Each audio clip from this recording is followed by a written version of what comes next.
우리 이 시대에 우리가 하나님 앞에 오늘 귀한 말씀을 통해서 기적은 지금도 일어납니다. 믿으면 아멘 하십시다. 기적은 우리에게 모든 것이 삶의 기적이에요. 우리가 살아가는 것도 우리가 당연시 여기는 것 자체가 다 우린 다 기적 속에 아침에 해가 뜨고 저녁에 해가 지고 또 모든 것들 속에 하나님께서 운행하시는 그 모든 것들을 보게 되어지면 다 기적의 연속입니다. 우리가 당연히 여기는 것 자체가 아니라 여러분 연어를 보게 되어지면 연어를 자기의 태어난 그 고향에서 한 4년 5년을 바닷속에 나가서 살다가 이제 산란기가 되어지면 자기 고향으로 돌아오게 되어지는데 그 현장을 보신 적이 있으실 것입니다. 그 때를 지어가지고요. 그 어느 때는 그 자기의 그 민물 쪽으로 올라가는데 엄청난 이 언덕을 넘어갑니다. 한 10m 되는 그것도요. 제가 본 현장 있는데 보면 그것을 뛰어넘으려고 그것을 힘차게 그 물결을 따라서 올라가다가 떨어지면 또 바위에 또 어느 때는 좀 거친 그곳이 거치기도 하고 그러면서 계속 올라갑니다. 올라가가지고 그곳에서 자기가 태어난 곳에서 알을 낳고 그곳에서 죽어요. 참 그 현상들을 보면 참 신기하지 않습니까? 그런데 그렇게 왜 그런 기적들이 일어날 것일까요? 하나님께서 그렇게 만드셨기 때문에 그렇습니다. 하나님이 만드신 그 모든 것들 속에 이것이 기적이지요.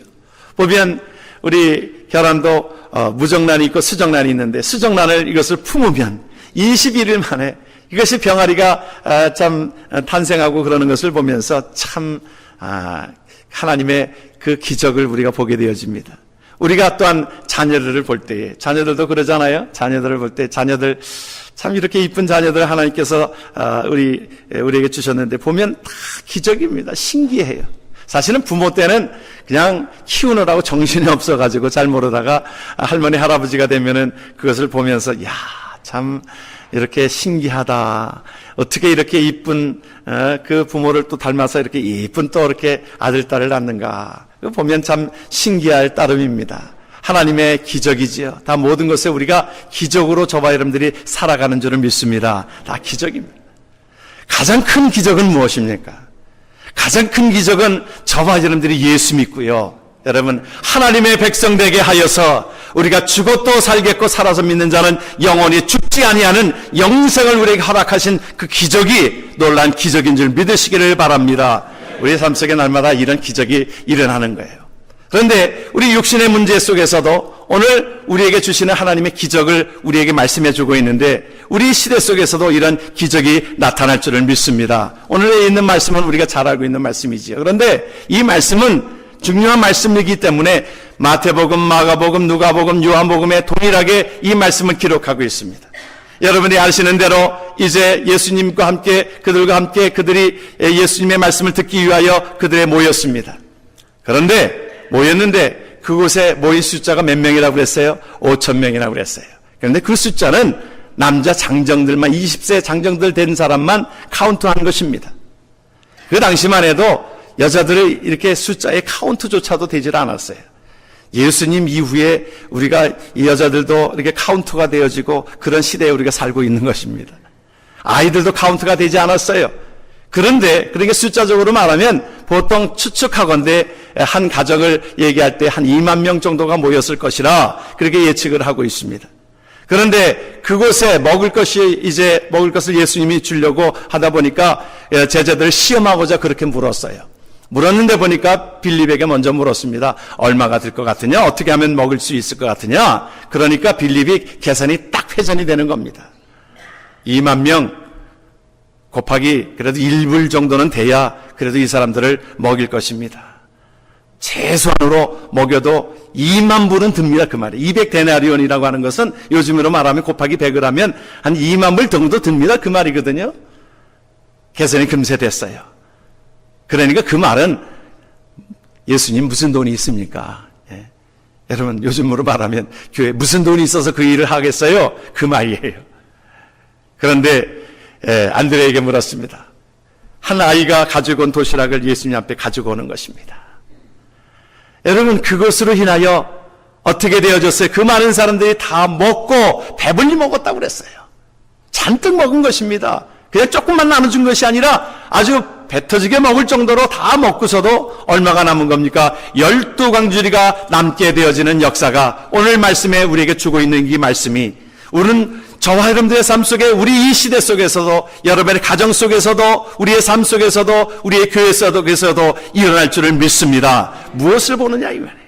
여러분, 오늘 우리가 요한복음을 계속적으로 보는 말씀 중에 하나는, 예수님 앞에 붙들리면 허들의 물이 귀한 포도주로 변하게 되어지고요, 예수님 만나게 되어지니까 인생이 무가치한 인생이 가치 있는 인생으로 변해지게 되어지고요, 예수님을 만나게 되어지니까 어떤 삶이 되어집니까? 오늘 삶 속에 그냥 한 어린아이가 먹을 수밖에 없는, 여러분, 오병이어 대단한 것 같지만 사실은 보리떡 5개입니다. 개떡이 우리 말로 말하면 개떡 5개입니다. 한 아이의 도시락이. 2마리의 고기는 큰 무슨 요즘 말하는 큰 조기가 아닙니다.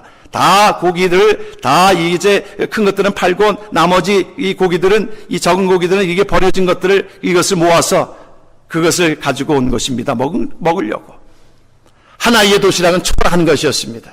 그런데 예수님의 손에 붙들리게 되어지니까, 한 어린아이의 헌신으로 말미암아 하나님 앞에 예수님께 붙들려지게 되어지니까 수만 명이 먹고 12광주리가 남게 되어지는 사건이 일어나게 된 것입니다. 하나님 앞에 저와 여러분들이 예수님 앞에 붙들려진 우리의 영혼의 가치는 값으로 환산할 수 없는 것입니다. 하나님께서 저와 여러분들, 하나님께서 우리를 찾아오셔서 우리를 붙드시고 우리를 가치 있는 삶으로 만들게 하신 줄을 믿습니다.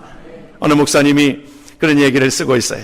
어느 목사님이 이제 자기가 주보 원고를 이렇게 보냈는데, 인서서에다 맡겼는데 제목을 주지를 않은 겁니다. 그래서 그 제목에 그 인쇄소 하는 분이 목사님께 전화를 했어요. 목사님, 그 제목이 없어요. 본문에 있는데 제목이 없네요. 그러니까 뭐라고, 그 시편 23편을 설교하기 위해서 시편 23편을 본문을 줬는데, 거기에 제목을 여호와는 나의 목자시니 이 정도면 됩니다. 그렇게 말씀을, 그거면 됩니다 그랬어요. 여호와는 나의 목자시니, 그 제목인데 여호와는 나의 목자시니 그거면 됩니다 그랬어요. 그런데 그 이튿날 설교에 보니까 이 제목이 다르게 나온 거예요. 보니까 생각보다 다르게 나온 거예요. 뭐라고 나오냐면, 그 인쇄소 그 사람이 받아듣기를 그대로 다 끝까지 받아들은 거예요. 뭐라고 그랬냐면, 여호와는 나의 목자시니 그거면 됩니다. 그것까지 다 거기다가 제목으로 썼다는 거예요. 그런데 목사님이 그것을 보고서는 그랬다는, 야, 이 제목이 더 좋다. 이 제목이 더 좋다. 그렇죠, 여러분. 여호와는 나의 목자시니 그거면 됩니다. 여러분, 여호와는 나의 목자시니 내게 부족함이 없으리이다. 그 고백 가운데 여호와는 나의 목자시니 그거면 됩니다. 저와 여러분들이 여호와는 나의 목자시니 주님 앞에 붙들린 저와 여러분의 생애 가운데 그거면 됩니다. 그것으로 믿으시기를 주의 이름으로 축원합니다. 그래서 이 빈들의 기적은 예수님 앞에 붙들린 그 가운데 하나님 앞에 믿음으로 이 역사가 이루어지게 되어지고, 하나님의 은혜가 그 한 아이의 헌신으로 말미암아 풍족하게 넘게 되어지는 축복이 있게 되어진 것입니다. 마치 수도꼭지를 틀었더니 물이 콸콸 쏟아지는 것처럼. 그런 얘기가 있어요. 우리 1919년에 그 파리에서, 프랑스 파리에서 아랍 대표들을 초청을 해가지고 구경을 시켜준 경우가 있답니다. 그런데 그때 에피소드가 한 가지가 있었다는 거예요. 그런데 그 아랍에서 그 사람들이 와가지고는 제일 신기한 것이 뭐냐면, 에펠탑도 보고 이것저것 다 보았는데 제일 신기한 것이 뭐냐면, 그때만 해도 이 목욕탕에, 그 호텔의 목욕탕에 그 수돗물을 탁 틀면 물이 콸콸 쏟아지는 것 때문에, 중동에 물이 귀하잖아요. 탁 트니까 물이 콸콸 쏟아지는 것 때문에 제일 신기했다는 거예요. 그래가지고 돌아갈 때 자기네들이 수도꼭지를 100개나 사가지고 갔다는 그런 얘기가 있습니다. 여러분, 수도꼭지가 여러분 그곳에서 물이 나오는 것이 아니라 어디에 연결이 되어졌을 때에 이 수도관으로 연결되어지고, 그 관이 그 모든 수원지로 연결이 되어질 때에 이것은 우리가 믿음으로 틀기만 하면은 이것이 쏟아지게 되어지는 것처럼, 요한복음 15장은 우리에게 그렇게 말씀하고 있습니다. 하나님 앞에 저와 여러분들의 우리의 삶을, 여호와는 하나님 앞에 주님께서 우리에게 말씀해 주시는 것은 우리는 가지라고 그랬어요. 그런 몸이라고 그랬어요. 우리가 그 안에 거하면 하나님께서 우리에게 많은 과실을 맺게 하신다라고 하는 것이 주의 말씀인 줄 믿으시길 주의 이름으로 축원합니다. 기적은 이 시대에도 일어납니다. 오늘 어떻게 해서 일어났습니까? 기적은 하나님 앞에서 하나님께서 우리에게 감사할 때 기적이 일어난다고 그랬어요. 11절을 보게 되어지니까 그렇게 말씀하고 있습니다. 예수께서 떡을 가져 축사하신 후에 앉아있는 자들에게 나눠주시고 물고기도 그렇게 그들의 원대로 주셨다. 여러분, 축사하셨다라고 하는 그 말의 미닝은 축복하셨다라고 하는 미닝과 함께 감사하였다라고 하는 것입니다. 어린아이의 적은 도시락에 불과한 것이지만 적은 것으로 여기지 아니하시고 그것을 감사로 여기고 하나님 앞에 감사기도 한 것입니다. 감사한 후에 여러분, 감사로 지날 때에 하나님께서 그 모든 것 가운데 우리가 풍족하게 되어지는 줄을 믿습니다. 여러분, 우리에게 주어진 삶은요, 풍족하게 살기 위해서 사는 방법 중에 하나는 우리가 감사합니다. 여러분, 감사의 삶이에요. 나에게 주어진 것을 이거 무엇으로 하나님 앞에 보답할까? 늘 감사한 신앙입니다. 무엇을 가져도 우리가 감사하지 못하는 것이 이 현대인의 모습 아닙니까? 왜 그래요? 자꾸 비교하니까. 여러분, 생각해보면 우리가 다 모든 것들이 다 감사합니다. 여러분, 다 감사하는 삶으로 살아갈 때 우리의 삶 속에 그것이 내게 기쁨으로 다가온다는 것입니다. 질병의 원인이 어디에 있냐면 우리가 원망하고 불평하고 짜증내어지고 비교하고 그 가운데서 자꾸 우리가 맛있는 것을 먹어도 좋은 것을 먹어도 몸에 좋은 것을 먹어도 우리 몸에서 자꾸 부작용을 일으킨다는 거예요. 제2차 세계대전 후에 일본 장교가 자기 본국으로 돌아왔는데 와서 보니까 완전히 폐허가 되는 거예요. 동네가 폐허가 되어지고 자기 집도 잿더미가 되어지고 그러면서 생겨난 것이 분노요, 증오심이요, 불평이요, 원망이요. 결국에는 그가 전신마비가 걸리게 됩니다. 그것을 인해서. 그래서 의사가 그에게 진단하기를 당신은 당신 속에 있는 분노, 원망 그것 때문에 당신의 몸이 전신마비가 되어졌습니다. 이제 약을 지어줄 테니까 이 약을 가지고 먹을 때마다 꼭 3번씩 감사하십시오. 감사하고 모든 것에 감사한 조건들을 생각하시고 감사하십시오. 그러면서 그 약을 복용하기 시작했는데 어느 날 자기 딸애가 아빠 밥 먹어 그러는데 그 가운데 그 모든 것들 속에 이제 나아지고 있는 것을 자기가 발견하게 되었다는 것입니다. 감사하는 마음들을 갖게 되어지면서 이제 모든 것들이 새롭게 시작이 되었다라고 하는 말씀입니다. 여러분, 암 전문의가 하는 이야기가요. 여러분, 우리 암이 우리가 자꾸 불평하고 짜증내어지고 원망하고 그러면서 그렇게 되어지면 점점 암이 더 깊어진답니다.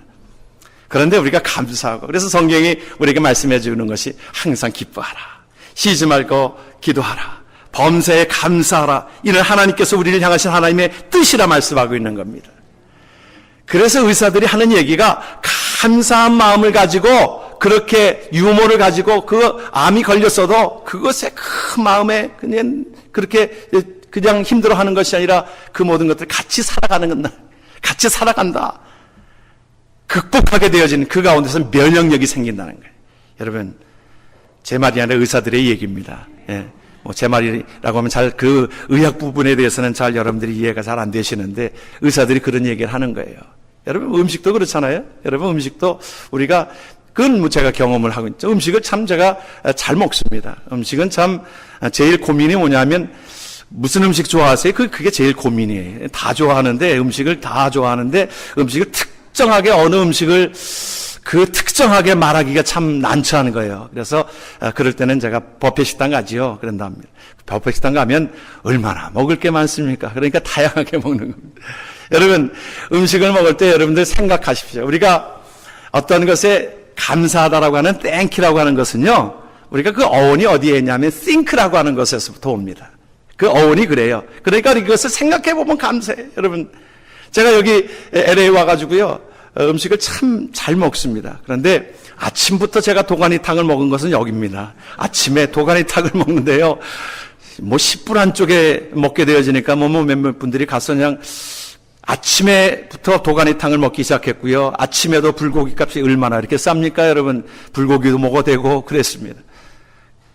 생각해보면요, 여러분, 옛날에 불고기 귀한 음식이었습니다. 그렇잖아요. 요새 불고기들 잘 안 드시지요? 여러분, 생각해보면 우리 옛날에 여러분 불고기 제대로 먹었습니까? 제 기억에도 76년에 제가 고등학교를 76년에 졸업했는데 그때까지만 해도 이 졸업식 때에 그 회식한다라고 하면 무엇이었냐면 기껏해야 짜장면이었습니다. 짜장면이었고 조금 나면 거기다 군만두 하나 더 시켰고요. 조금 잘 사는 사람은 이 탕수육 하나 더 시켰습니다. 무슨 그때는 안자완슨이 처음 들어본 얘기들이잖아요. 여러분, 언제부터 우리가 고기 그렇게 먹게 됐습니까? 그렇게 쉽지 않아요. 그럴 때마다 생각해보면, 야, 불고기 먹을 때마다 그 감사하는 거예요. 그 정말 옛날에 뭐 그렇게 여러분들이 뭐 저희 때는 그렇게 아주 못 살 때도 아니지만 제가 그래도 50년도 후반에 60년대, 70년대에 살면서도 그렇게 잘 살지 못했습니다. 그때에 여러분들이 식사 대접하면 불고기 대접하면 귀한 음식이었습니다. 삼계탕이요. 여러분, 삼계탕 요즘에나 우리 오늘 뭐 퍽퍽해서 못 먹어. 뭐가 퍽퍽합니까? 여러분, 옛날에 삼계탕 닭 한 마리면 온 가족이 먹었습니다. 닭 한 마리가 한 마리를 통째로 먹습니까? 그 생각할 때마다 그때 생각하면 이 닭 한 마리를 혼자 통째로 먹는다는 거에 기쁨이 있는 거예요. 기쁨이 있는 거예요. 얼마나 감사합니까? 여러분, 우리 먹는 음식, 제가 이 대학원 들어가가지고 83년도입니다. 대학원 들어가가지고 처음 그 신입생 환영회 때 회식한다고 그래가지고 좋은 레스토랑에 가서 먹은 음식이 뭔지 아십니까? 기억나는 것이 도가니탕이에요. 도가니탕. 여러분, 귀한 음식이었습니다. 여러분. 그런데 뭐 요새 우리 먹으면서도 뭐 맛이 없느니 어쩌느니 그런 얘기 하는데 그 감사를 모르고 그렇게 먹게 되어지면 체해요. 오히려. 그것이 소화불량을 일으킵니다. 어려워집니다. 그런데요, 뭘 하나 먹어도 생각해보면, 돌아보면 이것이 감사요, 감격인 것입니다. 그럴 때 이것을 음식을 먹어도 이것이 우리에게 영양분이 되어지고 우리의 모든 것들을 활발하게 움직이게 되어지는 것처럼 여러분 돌아보면 우리의 생애를 돌아보면 지금처럼 이렇게 잘 살던 때가 있었습니까? 없었습니다. 여러분 지금이 당연시 여기는 것 같지만 우리가 누리는 삶에 대한 축복도 여러분 감사하십시오. 매일매일 일어나서 내가 누리는 모든 것들 속에 감사하십시오. 자꾸 우리가 비교하고 다른 사람들과 비교하고 나에게 좋은 차를 샀는데도 불구하고 다른 사람들이 더 좋은 차를 사면 내가 가난한 것처럼 느껴집니까? 내가 좋은 곳에서 여러분들이 살고 있는 때로는 노인 아파트일지라도 여러분 노인 아파트에서 뜨거운 물이 콸콸 나오고 아니 여름에도 뜨거운 물이 나와요. 여름에도. 여러분 그럴 때 여러분 다른 사람들과 비교해가지고 다른 사람은 뭐 좋은 곳에서 좋은 집에서 그렇게 생각하십니까? 아니지요. 여러분 모든 것에 감사함으로 여기게 되어지면 내 삶이 풍부하게 되어지는 줄을 믿습니다. 적게 먹어도 하나님 앞에 그 모든 것들이 감사하면 그 모든 것들을 누리는 축복이라고 하는 것은 놀랍게 변화된다라고 하는 것입니다. 엘리자베스 노벨이라고 하는 사람이 조금이라고 하는 시를 썼어요. 보면 설탕을 조금 써도 음식의 맛을 낼 수 있습니다. 비누를 조금 써도 몸을 깨끗하게 만들 수 있습니다. 햇볕이 조금 비쳐도 새싹이 힘차게 자랄 수 있습니다. 연필이 남아도 아름다운 글 한 편을 쓸 수 있습니다. 양초가 조금 남아도 주위에 환한 빛을 밝힐 수 있습니다. 여러분, 저와 여러분들이 하나님께서 받은 그 은사들, 이 적은 하나의 오병이어의 그 모든 것들이 적은 것이지만 하나님 앞에 온전하게 헌신으로 드려졌을 때에 하나님 앞에 감사로 나아갔을 때에 주님께서 그것을 축사하시고 하나님께서 그 모든 것들을 나눌 때에 하나님께서 모든 풍성함이 일어나게 되어지는 줄 믿습니다. 그러므로 우리에게 주신 것을 생각해 보십시오. 생각해 보면서 감사하고 내가 감사하다. 너무너무 감사한 그 마음들로 살아가는 생애가 되기를 주의 이름으로 축원합니다. 어느 때에 축복이 일어났습니까? 어느 때에 풍성함이 일어났습니까? 기적은 나눌 때 일어나는 것입니다. 여러분 오늘 주께서 그렇게 말씀하고 계세요. 11절을 보게 되어지니까 그렇게 말씀하고 있어요. 떡을 가져 축사하신 후에 앉아있는 자들에게 나눠주시고 여러분 풍성함이 있는 가운데서 나눠준 것이 아니라 그것을 나눠줄 때에 앉아있는 자들에게 나눠주시고 물고기도 그렇게 그들의 원대로 주시는 그 가운데 나누다 보니까 이 모든 사람들이 먹고 풍족하게 먹고 12강조리가 남게 되어진 것은 하나님께서 우리에게 주시는 은혜가 있는 거예요. 저와 여러분들의 삶을 나눌 때에 우리의 삶 속에 풍족하게 그 모든 것들이 이루어지게 되어지는 줄을 믿습니다. 그런데 많은 사람 가운데 여러분 이 오병이의 한 헌신된 어린아이의 그 헌신으로 말미암아 5,000명, 수만 명이 먹고 12장주리가 남게 되어지는 역사가 있는 반면에 어떤 사람은 혼자서 5,000명분, 2만 명분을 혼자서 먹고 뭉개고 있는 사람이 있는 것을 우리는 보게 되어집니다. 시인 최승호 씨가 황금털 사자라고 하는 그러한 우화를 썼어요. 그 내용을 보게 되어지면 이런 내용입니다. 어떤 부자가 있었습니다. 돈을 꽤 많이 벌었어요. 그래서 계속 모아두기 시작합니다. 자꾸 모아두기 시작합니다. 쓰지는 않고 나누지 않고 그러다 보니까 이제 많이 돈이 모였습니다. 쓰질 않으니까 사람들도 주위에서 그 사람들 떠나버리고 결국에는 외롭게 되어진 모습, 마치 사개오해 같은 모습이지요. 그렇게 모아놨는데 나중에 죽을 때가 되니까 너무 아까운 거예요. 여러분, 이거 두고 갈 일이 너무 아까운 겁니다. 그래서 그렇게 유언을 합니다. 내가 죽기 전에 하나를 만들어 주는 건데 무엇을 만드냐 하면 이것을 금으로 다 바꾸어서 나에게 황금으로 만든 관을 하나 만들어 주라. 우아합니다. 황금으로 만든 그것을, 그러니 돈이 얼마나 많이 들었겠어요? 그래서 황금으로 만든 관을 만들어서 나중에는 그가 장례식 할 때 그 관에 그가 묻혀서 땅속에 들어갑니다. 그런데 그 이후가 문제인 것입니다. 황금으로 만든 그 관을 여러분 그냥 뒀겠어요? 예? 그냥 뒀겠어요? 그것을 그 후려내고 황금관을 탈취하기 위하여, 그것을 탈취하기 위해서 시체는 그냥 헌시착처럼 버리게 되어지고 그것을 탈취해 갔다라고 하는 그런 우화를 우리에게, 현대인의 잘못된 부자의 모습을 우리에게 설명해 주고 있습니다. 여러분, 성경에서요, 사실은 그 나누라고 하는 것의 물질에 대한 것들을 사실은 성경이 수없이 말하고 있습니다. 여러분, 믿음에 대한 것은 우리가 성경을 통해서 보게 되어지면 500개의 구절이 있어요. 그리고 기도에 대한 것도 500개의 구절이 있는데 예수님께서 말씀해 주시는 돈과 소유에 대한 말씀들 전체적으로 보게 되어지면 그것을 나누는 삶에 대한 것은 2,000개가 넘게 그 구절들이 있습니다. 그리고 예수님의 비유 중에서 여러분들 기억하시잖아요. 예수님의 비유 중에서 38가지의 비유 중에서 16개가 돈에 대한 비유예요. 너 달란트 비유, 문화 비유, 뭐 여러 가지로 돈으로 그것을 비유하고 있잖아요. 우리의 마음은 그곳에 다 물질에 그 소유욕에 우리의 모습이 가져 있습니다. 그것을 하나님께서는 우리에게 의도적으로 너희들이 그 삶을 풍성하게 하나님 앞에 살기 위하여 하나님께서 말씀해 주시는 그 은혜는 나누라는 것입니다. 여러분, 나누기 위해서 돈을 버시기를 주의 이름으로 축원합니다. 여러분, 이삭은요, 그가 하나님 앞에 받은 축복이 너무너무 컸어요. 그러니까 주위에 그 왕들이 와가지고 그것을 뺏어야 달라고 합니다. 그러니까 어떻게 해요? 성경을 보면 다 주었습니다. 그런데 성경이 우리에게 의도적으로 말씀해 주시는 말씀들이 있습니다. 뭐냐면 다른 것은 10년이 졌는데 이삭의 가정은 몇 배의 축복이 있었다고요? 100배의 축복이 있었노라. 할렐루야. 여러분, 우리가 우리의 인생 가운데서 예를 들어서 이 돈으로 우리가 어떤 이자를 받는다고 했을 때에 1,000불을 은행에다가 놓는데 그 다음 해에 2,000불로 그것을 이자를 쳐서 준다라고 하면 여러분 거기다 맡기지 않겠어요? 여러분들 맡기지 않을 모양인데 여러분 저는 맡길 것 같아요. 여러분 그렇잖아요. 여러분들은 굉장히 표정 관리를 너무 잘하세요. 잘하셔가지고 참 그런 얘기하면은 안 하는 것 같아요. 근데 저는 합니다. 그렇죠? 그렇잖아요. 곱으로 준다는데 빚을 내서라도 다른 사람한테 빚을 내서라도 거기다가 집어넣을 거 아니겠어요? 확신하면.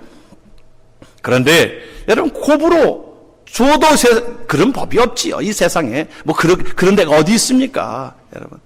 그런데 하나님 나라의 법칙은 뭐라고 말씀하고 있어요? 하나님의 나라의 법칙은 하나님 앞에 하나님께서 30배, 60배, 100배의 결실로 맺어지는 것이 하나님의 나라의 축복인 줄 믿으시길 주의 이름으로 축원합니다. 그래서 주님께서 우리에게 말씀해 주고 있는 것이 누가복음에 있는 말씀, 우리 하나님 앞에 마가복음 말씀을 우리 기적을 하나님 앞에 누가복음 6장 38절 한번 말씀을 같이 한번 보겠습니다. 같이 한번 말씀을 봅니다. 주라 그리하면 너희에게 줄 것이니 곧 후이되어 누르고 흔들어 넘치도록 하여 너희에게 안겨주리라. 너희가 헤아림을 그 헤아림으로 너희도 헤아림을 도로 받을 것이니라.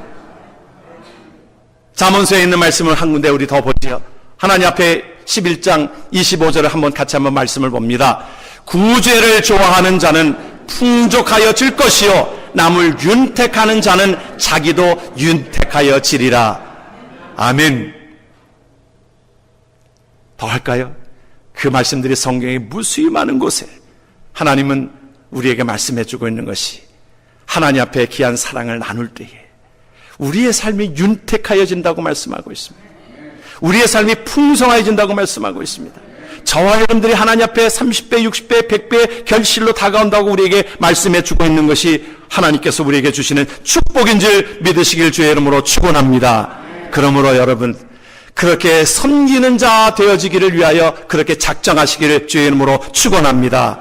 베풀기 위해서 내가 번다. 여러분 말씀을 통해서 보게 되어지면 그 어린아이의 헌신 나누기 위해서 하나님 앞에 그것을 드려졌을 때 주의 손에 붙들려졌을 때에 오병이어의 역사가 5,000명이 그 숫자가 2만 명이 숫자가 먹고 12광주리가 남게 되었었습니다.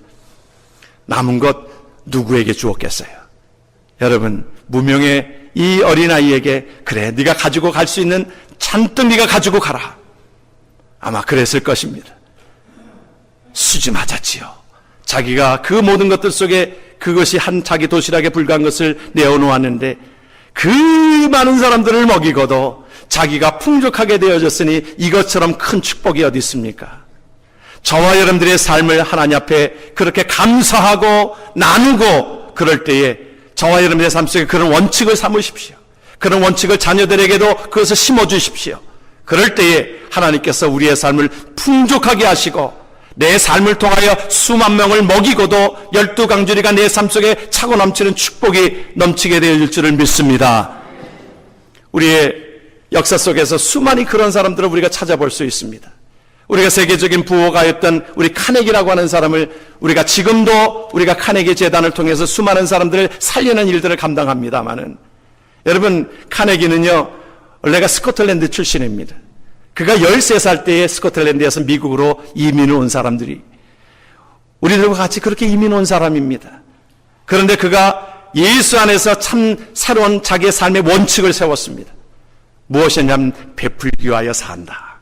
나누기 위하여 내가 돈을 번다. 그런 생각을 가지고 매일매일 삶의 원칙을 그렇게 세웠어요. 내가 오늘 하루도 남을 위해서 산다. 남을 위하여 도움을 주도록 산다. 그런 삶의 원칙을 세우고 살았습니다. 그 삶에 하나님께서 축복해 주시지 않겠어요, 여러분? 그의 삶을 축복해 주셔가지고 그가 1919년도에 그때의 사회에 환원한 돈만 해도 3억 3천만 불, 그 당시의 돈의 환산 가치로 말하면 여러분 우리 교인들은 참 안 놀래요. 지금 놀라세요, 여러분들. 3억 원이 아니라 3억 3천만 불, 여러분. 얼마가 돼야 놀라셔요, 여러분? 얼마가 돼야, 여러분? 그 돈을 우리 역사 속에서 보게 되지만 그 돈을 사회에 환원하고 마지막에 나중에 모든 재산도 다 사회에 환원하고 그가 그렇게 했어요.